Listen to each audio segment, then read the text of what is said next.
Entreprise en mission, un podcast de Profil et Mediatico. Réinventer l'entreprise, la rendre plus résiliente face à la crise. On parle de plus en plus d'entreprises à mission dans l'actualité économique. Un concept, une expression qui a été forgée en 2017 par le cabinet de conseil Profil, qui défriche les modèles économiques au service du bien commun, qui accompagne aussi les entrepreneurs dans leur engagement. Car il faut dire que certains entrepreneurs, certains dirigeants pionniers ont décidé de changer de regard sur le monde, sur l'économie, sur leur entreprise. Ils ont décidé de redonner du sens à leur entreprise en dépassant leurs objectifs de rentabilité et ils se donnent une mission, être utile à la société. Et bien sûr, ça se traduit en termes opérationnels. Bienvenue dans Entreprise en mission, le podcast de Mediatico qui interroge l'engagement des entreprises et la sincérité de leurs dirigeants. Et bonjour à vous, Virginie Segers. Bonjour à vous. Vous êtes la présidente et cofondatrice avec Geneviève Ferron du cabinet de conseil Profil. Est-ce que vous êtes une patronne en mission ? Alors déjà, je ne me sens pas vraiment une patronne, ce vocabulaire me semble un peu désuet. En mission, oui, et j'oserais dire depuis longtemps, parce que j'ai toujours choisi dans ma vie professionnelle d'allier l'initiative privée et l'intérêt général. En fait, je suis née dans une famille d'éditeurs, d'écrivains, de poètes. J'aurais pu me destiner Pierre Segers, votre père ? Absolument, j'aurais pu me destiner à la littérature. Il y avait aussi un esprit de résistance dans la famille, parce que mon père avait créé sa maison d'édition pendant cette période si sombre de notre histoire. Et je pense que j'ai toujours été un peu, à ma façon bien sûr, en résistance par rapport au courant idéologique dominant, au modèle dominant. Et donc, après des études qui me prédestinaient plutôt à aller travailler dans la finance ou dans la grande entreprise, j'ai choisi le monde associatif et je me suis engagée pour aider les entreprises à créer des fondations pour œuvrer en faveur de l'intérêt général. Et puis, plus tard, je me suis intéressée beaucoup aux entrepreneurs sociaux, à ceux qui se lèvent le matin avec la volonté de résoudre une question sociétale, finalement une inégalité qu'ils percevaient, une injustice, et puis aussi pour tenter d'inventer une nouvelle façon de produire, de consommer, de vivre. Donc tout ce qui a trait à l'altérité m'a toujours interrogée, interpellée, intéressée. Et donc c'est pour ça que j'avais repéré aussi ce que faisait celle qui allait devenir mon associée, Geneviève Ferron, qui a été pionnière de la notation extra-financière des entreprises et de la notion de finance responsable. Finalement, toutes les deux, on est un peu abonnés aux oxymores, en tout cas des oxymores d'apparence qui deviennent ensuite des réalités tangibles et finalement qui se diffusent. Et nous en sommes très heureuses. Voilà, donc ça a été l'engagement. Mon engagement a toujours été en effet de porter ce qu'on pourrait appeler aujourd'hui une mission, qui est d'essayer de transformer les modèles économiques dominants, et donc en l'occurrence le modèle capitaliste, pour le rendre plus vertueux, plus responsable, plus résilient, plus durable. Et alors pourquoi les entreprises, pourquoi l'économie ? Qu'est-ce que ça dit de notre modèle de société, votre champ d'investigation, votre champ d'engagement ? Nous sommes convaincus l'une et l'autre que les entreprises sont des leviers considérables de création de valeur. Et toute la question, c'est comment cette valeur est créée, comment elle est ensuite partagée et redistribuée. Donc on ne peut pas œuvrer dans tous les domaines. Moi, je me suis intéressée beaucoup aux entrepreneurs sociaux, à la responsabilité sociale et environnementale des entreprises. Et donc c'est vrai que mon champ d'investigation, de compétences et même ma formation, c'est le monde de l'entreprise. Alors on travaille beaucoup aussi avec les pouvoirs publics, avec les associations, avec des acteurs qui sont des acteurs du secteur du non-profit, mais c'est la combinaison finalement entre le monde de l'entreprise et ce monde de l'intérêt général qui est une ligne de crête qui marque notre troisième voie que nous cherchons à ouvrir. Alors vous avez travaillé à forger ce concept des entreprises à mission qui a été consacré par la loi Pacte de 2019. Racontez-nous, qu'est-ce que c'est précisément qu'une entreprise à mission ? Alors, comme vous le dites à juste titre, c'est une expression qui a été forgée par Profil. La chaire de l'école des mines théorie de l'entreprise avait travaillé un autre concept qui était la SOS, la société à objet social étendu. Et on a commencé à s'intéresser en 2016 à des nouveaux statuts qui émergeaient dans différents pays, qui permettaient d'encapsuler dans l'objet social de l'entreprise une mission élargie à des enjeux sociaux, sociétaux, et de se doter de nouveaux outils juridiques permettant à ces engagements d'être opposables par des parties prenantes. Nous sommes allés voir ce qui se faisait aux États-Unis, au Canada, en Grande-Bretagne, en Italie. Et nous avons décidé dans le pôle recherche de profil de défricher cette terra incognita à l'époque et de comparer ces statuts, ce qui a donné lieu en 2017 à une première étude donc internationale qui donnait à voir l'ensemble de ces innovations d'ordre juridique. Nous avions précédemment publié une étude que j'avais dirigée sur les fondations actionnaires et nous avions envie, après nous être intéressés au modèle de propriété et de transmission des entreprises, de nous intéresser davantage au droit et à la capacité donc, de protéger une mission élargie au sein même de ce qu'on appelle aujourd'hui la raison d'être de l'entreprise. Donc une entreprise à mission, l'expression est sortie de cette étude, c'était le titre de cette étude, avant de donner lieu à une nouvelle forme juridique dans le cadre de la loi Pacte pour laquelle on a été très active. Et la société à mission, l'entreprise à mission, c'est une entreprise donc, qui se transforme en droit pour adopter une nouvelle forme juridique. Dans son objet social, elle s'engage à poursuivre une mission élargie à des enjeux sociaux et sociétaux. Donc ça revisite la notion d'objet social de l'entreprise. Et par ailleurs, elle se dote d'objectifs, elle se donne des engagements pour pouvoir répondre à cette mission et la tenir dans le temps. Et elle engage ses parties prenantes dans un processus de co-construction et d'opposabilité de la mission. C'est très intéressant parce qu'on voit bien l'importance pour le devenir de l'entreprise, mais on sent qu'il faut en passer par le juridique pour atteindre cet objectif. Est-ce que ça veut dire qu'en fait, la contrainte juridique est finalement l'arme par excellence qui permet de pousser l'entreprise au fond de ses engagements, parce que ces engagements-là, ils sont opposables aux actionnaires, aux parties prenantes?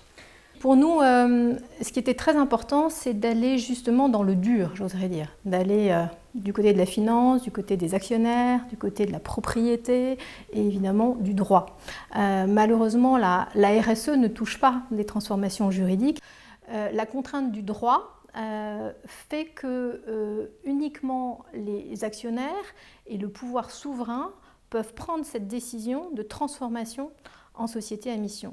Donc ça engage pour nous la partie prenante qui est décisive dans un processus plus large de transformation et de contribution à des enjeux sociaux, parce que ce qui est en jeu, c'est finalement de faire de l'entreprise un commun, mais aussi de faire en sorte qu'elle puisse contribuer aux défis sociaux, environnementaux du XXe siècle, et donc de protéger des biens communs qui sont des biens communs de l'humanité, que ce soit la biodiversité, le climat ou les ressources naturelles. Alors que ça n'a jamais été la fonction première de l'entreprise, d'après le Code civil, mais d'ailleurs on a changé le Code civil. Ça a été une grande bataille parce qu'en effet il y a eu plusieurs marches et plusieurs consultations. Donc notre étude a été publiée en 2017, nous avons organisé une grande manifestation au Collège des Bernardins. À l'époque, Muriel Pénicaud, ministre du Travail, est venue et a dit tout le bien qu'elle pensait de cette innovation. Et puis nous avons ensuite été extrêmement associés aux travaux de réflexion du gouvernement dans le cadre de la loi Pacte, avec plusieurs commissions, dont évidemment la commission de Jean-Dominique Sénard et de Nicole Notat, qui nous a interrogés en tout premier avec nos deux publications sur la table.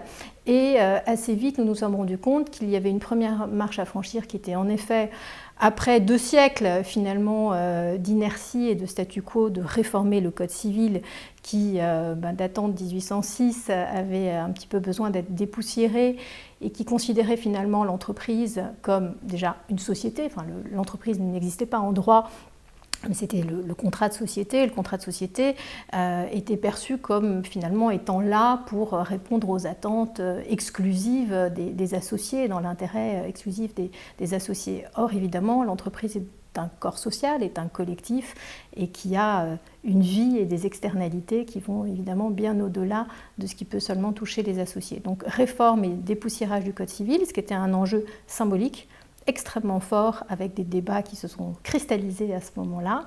Ensuite, une deuxième marche qui était cette notion de raison d'être, qui est apparue dans le rapport Notat-Sénard et qui est intéressante, même si elle ouvre parfois certaines confusions, parce que la raison d'être est très peu contraignante. Elle n'a pas l'obligation d'être dans les statuts des entreprises, alors que le passage en société à mission est en fait la mise dans les statuts et dans l'objet social d'une raison d'être, avec des engagements des règles d'opposabilité et surtout une gouvernance ad hoc. Alors votre métier chez Profil, c'est d'accompagner les entreprises qui veulent se transformer, vous les accompagnez dans cette transformation-là. Est-ce que vous avez beaucoup de clients? Autrement dit, est-ce que vous sentez un appétit important des entreprises françaises pour leur transformation, ou est-ce qu'on est encore dans la marge et dans l'insignifiant? Alors, notre métier est double. Comme vous l'avez dit, nous avons forgé ce concept, on a forgé aussi celui de Fondation Actionnaire et on va certainement bientôt vous en proposer d'autres. On ne forge pas pour forger, mais simplement pour faire avancer la réflexion, pour essayer d'être aussi exigeant et un peu en avance de phase sur des transformations que des entrepreneurs peuvent appeler de leur vœu.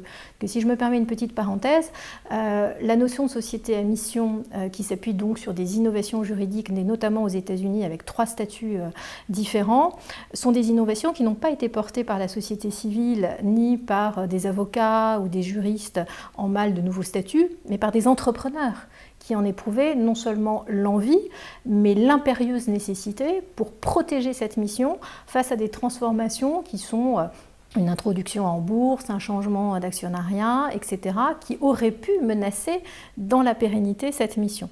Et donc, si nous avons tenté en France de porter sur les fonds baptismaux cette notion, c'est aussi pour répondre à des attentes d'entrepreneurs. Nous pensons sincèrement que beaucoup d'entreprises aujourd'hui s'interrogent sur leur raison d'être et que c'est un bienfait. Il ne faut pas que ce soit, disons, une nouvelle mode qui permettrait finalement de réhabiliter ou de réhabiller au goût du jour la RSE.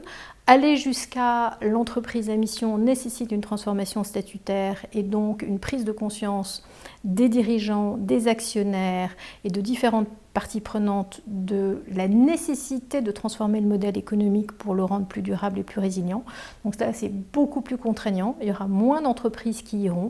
Mais aujourd'hui, quelques grandes entreprises et plusieurs petites ouvrent la voie et nous pensons que le mouvement va se développer. Quant à la dépossession et à ce qu'on appelle nous les fondations actionnaires, nous avons déjà un collectif qui s'est constitué, qui est embryonnaire. Il y a une vingtaine d'entreprises qui ont déjà ouvert la voie, mais lentement et sûrement, c'est un mouvement qui devrait aussi grandir. Alors qu'est-ce que ça change dans le fonctionnement des entreprises que d'être une entreprise à mission? Est-ce que ça change sur le plan opérationnel, organisationnel, sur le plan des ressources humaines? Ça devrait changer sur tous ces plans, puisque ça conduit, si c'est fait avec rigueur, à une vraie transformation du modèle économique et du modèle, comme je disais tout à l'heure, de création et de partage de la valeur. Donc cela signifie que ça touche directement à la stratégie de l'entreprise et que les différents pouvoirs qui finalement s'articulent autour de l'entreprise sont concernés, que ce soit le pouvoir souverain avec évidemment les actionnaires propriétaires qui donc doivent soit vouloir, soit approuver cette transformation, que ce soit le pouvoir exécutif qui va évidemment piloter cette transformation, ou que ce soit le pouvoir de contrôle avec les administrateurs. Et c'est pour ça que nous pensons chez Profil que pour accompagner ce mouvement des entreprises à mission, il faut former des administrateurs à mission, il faut former des investisseurs à mission, et finalement, beaucoup plus que les opérationnels qui sont partie prenante et finalement vont porter ce projet et vont sûrement être animés par ce projet, il faut avant tout que ceux qui possèdent ces différents pouvoirs puissent fixer le cap. Et alors concrètement, ça se traduit comment? Est-ce qu'il faut changer de fournisseur? Est-ce qu'il faut sélectionner ses clients? Alors lorsqu'il y a, tout dépend de la mission que va se donner l'entreprise, qui peut être une mission plus ou moins exigeante, et tout dépend évidemment de l'alignement des pouvoirs que je viens de vous citer. Mais si on imagine une mission exigeante avec un cap qui est très clair et que l'ensemble des parties prenantes sont alignées, oui, ça peut conduire évidemment à revoir les processus de création de valeur, donc la chaîne d'approvisionnement. Ça peut conduire à revisiter certaines activités, à se départir de chaînes de production qu'on pourrait juger toxiques et à s'orienter vers d'autres investissements. Être une entreprise à mission, ça pèse aussi sur la rentabilité d'une entreprise? Alors ça peut peser puisque l'objectif n'est pas uniquement le profit, mais encore une fois, la façon dont la valeur est créée, et la valeur n'étant pas que financière, on considère aussi d'autres types de création et de partage de valeur. Donc oui, ça peut peser. Vous avez même des entrepreneurs qui, encore ce matin, nous disaient mais finalement, moi, si je pouvais me déposséder du capital, ça serait mon rêve. C'est un poids, finalement, de posséder une entreprise. Donc là, ils veulent aller jusqu'à la fondation actionnaire. Et vous en avez d'autres qui s'interrogent sur la notion de croissance, d'alter-croissance ou de décroissance, sans forcément être des altermondialistes militants de la décroissance, mais qui se posent la question de à quoi sert finalement la croissance et est-ce qu'on ne peut pas imaginer une plus grande sobriété économique au profit de davantage d'impact et d'utilité. Quand vous avez forgé ce concept d'entreprise à mission, Virginie Segers, avec Geneviève Ferron, vous avez fait un petit tour d'horizon à l'international. Vous êtes allé voir ce qui se faisait dans différents pays. Est-ce qu'il y a des pratiques, est-ce qu'il y a des pays qui vous ont particulièrement éclairé et du coup lesquels ? Alors, dans le cadre des entreprises à mission, nous sommes en effet allés voir d'abord ce qui se faisait aux États-Unis, qui était le pays où, dès 2010, des statuts nouveaux d'entreprises avaient émergé, notamment dans le Maryland ou en Californie. Et puis ensuite, d'autres États ont adopté des statuts qui étaient soit les mêmes, soit avec un autre nom, mais assez proche. Et il est vrai que nous sommes allés voir à la fois des entrepreneurs pionniers, des avocats, qui avaient imaginé ces statuts, des procureurs, des conseils d'entreprise. Et nous avons finalement été surpris par le caractère extrêmement visionnaire de plusieurs d'entre eux, la sincérité de leur démarche et la volonté finalement de préserver l'entreprise et des valeurs fondatrices de cette entreprise qui dépassent largement la valeur financière dans des cas en effet de restructuration, de cession, etc. Sachant qu'aux États-Unis, il y a une pression qui n'existe pas en France, qui est liée finalement à la responsabilité fiduciaire et au cadre fiduciaire, qui fait que lorsque vous vendez une entreprise, vous devez aller forcément vers le mieux-disant économique, pas forcément le mieux-disant social ou environnemental. Et dont certains acteurs très engagés, comme Ben & Jerry's par exemple, ont été extrêmement malheureux lorsqu'ils ont dû céder leur entreprise à des groupes qui n'avaient pas les mêmes valeurs, mais qui cependant leur faisaient la meilleure offre. Et donc, de façon très pragmatique, ils ont voulu éviter cet écueil pour d'autres, et plusieurs acteurs se sont mobilisés pour essayer d'inventer justement des statuts qui permettent de protéger, d'encapsuler et de rendre inaliénable un certain nombre d'engagements et de valeurs dans le long terme. Alors vous travaillez aussi chez Profil sur une autre forme d'innovation économique, vous l'avez déjà évoqué, ce sont les fondations actionnaires. C'est intéressant, un monde où des fondations qui a priori sont portées vers l'intérêt général et qui deviendraient elles-mêmes actionnaires d'entreprises. Est-ce que c'est une perversion du capitalisme ou est-ce que c'est au contraire ce qui va sauver le capitalisme ? Vaste question. Cette étude a précédé celle sur les entreprises à mission. Je me suis beaucoup intéressée au modèle, cette fois danois, allemand, puis ensuite suédois et suisse, où de très grands groupes industriels, des très grands groupes commerciaux appartiennent à des fondations. Donc Carlsberg, Velux, Novo Nordisk, Rolex, etc. Finalement, peu de gens, de consommateurs savent que ces entreprises appartiennent à des fondations. Et le fait d'appartenir à une fondation, ça a beaucoup de vertus. Ça permet de protéger l'entreprise puisque on ne peut pas racheter une fondation qui n'appartient à personne. Ça permet aussi de maintenir les capitaux sur le territoire national, de faire œuvre de patriotisme économique et d'avoir une double mission, qui est une mission à la fois de protection et finalement durée de préservation de l'entreprise et de ses capitaux financiers et extra-financiers, et par ailleurs une mission philanthropique, puisqu'avec les dividendes qui remontent aux propriétaires, la Fondation peut financer des causes d'intérêt général, et parfois avec des montants considérables, bien supérieurs à ceux des fondations classiques, créées souvent à côté et électrons libres à côté des entreprises. Donc ça nous a semblé subversif pour la France, parce que c'est un modèle qui n'existait quasiment pas à part la Fondation La Montagne dans le domaine de la presse ou la Fondation Pierre Fabre. Et j'étais d'ailleurs très choquée de voir qu'elles étaient si peu nombreuses et très stupéfaite. Et donc nous sommes allés enquêter et nous avons révélé en France finalement différents modèles, différents exemples qui nous semblaient inspirants. Le chemin a été difficile parce qu'on se trouve en effet dans une forme de schizophrénie en France entre le monde lucratif, celui des entreprises, et le monde des fondations qui soutient par définition l'intérêt général. Et imaginer une fondation qui ne soit pas à côté, mais une fondation qui soit propriétaire, est un modèle qui est gênant et très perturbant, notamment par rapport au modèle capitaliste classique. Donc pour répondre à votre question, c'est une façon non pas de mettre en cause le capitalisme, mais d'inventer un actionnaire, toujours dans le modèle capitaliste, qui lui ne puisse pas être racheté, puisque la transmission est irrévocable et inaliénable, et qui protège l'entreprise et sa mission, pour revenir à notre précédent sujet, sur le long terme. Donc c'est une contorsion, une réinvention, peut-être un réenchantement du modèle capitaliste, mais qui ne remet pas en cause le fait qu'il y a une propriété privée, mais c'est une propriété privée qui appartient à une fondation qui, elle, ne peut pas être rachetée.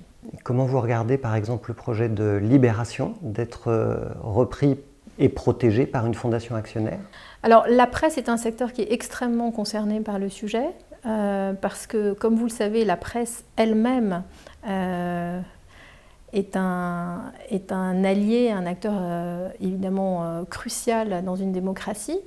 Et c'est d'ailleurs pour ça que certains organes de presse comme le Guardian en Angleterre ou Mediapart aujourd'hui en France, qui s'en est beaucoup inspiré, appartiennent à des fondations. Donc le fait de permettre qu'une fondation soit actionnaire d'un organe de presse, c'est une garantie de l'indépendance de cet organe de presse, alors qu'aujourd'hui, comme vous le savez, la plupart des grands groupes de presse appartiennent à des industriels privés dont on peut imaginer qu'ils puissent plus ou moins orienter la ligne éditoriale. Dans le cas de Mediapart, on a une ligne éditoriale qui est claire, on a un média qui est extrêmement rentable et on avait la préoccupation majeure des fondateurs de préserver ce média et cette pépite et de faire en sorte qu'il ne puisse pas être racheté justement par tel ou tel. Donc le cas de Mediapart a été fait avec extrêmement de vigilance. Mediapart est d'ailleurs membre de De Facto, cette communauté que nous avons créée des pionniers des fonds de dotation actionnaire, puisque le statut c'est un fonds de dotation. Le cas de Libération est différent, puisque Libération perd de l'argent, ne cesse d'être renfloué, et pour l'instant la mission d'intérêt général qui est envisagée est honnêtement moins claire que ce qui a été conçu chez Mediapart. Donc je demande un peu à voir, et je ne suis pas sûre, dans l'état où est le dossier, qu'ils puissent obtenir le rescrit fiscal de Bercy, mais peut-être vont-ils être plus vigilants. Eh bien, merci beaucoup, Virginie Segers, mais je vous en prie, d'avoir accepté de répondre à nos questions. Merci beaucoup. On vous souhaite évidemment de faire beaucoup d'émules, de contribuer à créer beaucoup d'entreprises à mission et beaucoup de fondations actionnaires. C'était Entreprise en mission, le podcast de Mediatico que vous pouvez réécouter sur toutes les grandes plateformes de podcast audio et que vous pouvez revoir en vidéo parmi nos portraits engagés sur mediatico.fr, le média qui redonne du sens à l'économie.